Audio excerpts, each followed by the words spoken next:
चंद के देखिएगा कि हमारे खून के प्यासे पशेमानी से मर जाएं। वाह। हमारे खून के प्यासे पशेमानी से मर जाएं अगर हम एक दिन अपनी ही नादानी से मर जाएं। वाह। हमारे खून के प्यासे पशेमानी से मर जाएं अगर हम एक दिन अपनी ही नादानी से मर जाएं। और अजियत से जन्म लेती सहूलत रास आती है। वाह। अजियत से जन्म लेती सहूलत रास आती है।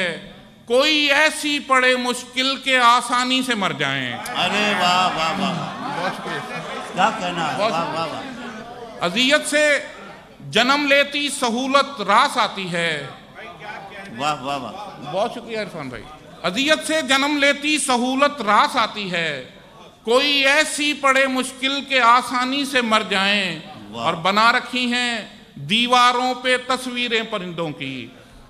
बना रखी हैं दीवारों पे तस्वीरें परिंदों की, वगरना हम तो अपने घर की वीरानी से मर जाएं। अरे वाह वाह वाह वाह, क्या कहना, बहुत शुक्रिया, वाह वाह वाह। बना रखी हैं दीवारों पे तस्वीरें परिंदों की, वगरना हम तो अपने घर की वीरानी से मर जाएं।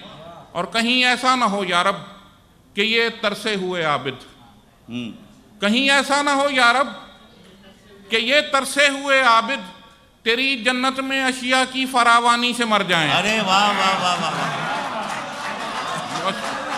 क्या कहने, वाह वाह वाह सर, बहुत शुक्रिया। कहीं ऐसा ना हो या रब कि ये तरसे हुए आबिद तेरी जन्नत में अशिया की फरावानी से मर जाएं। बहुत तेरी जन्नत में अशिया की फरा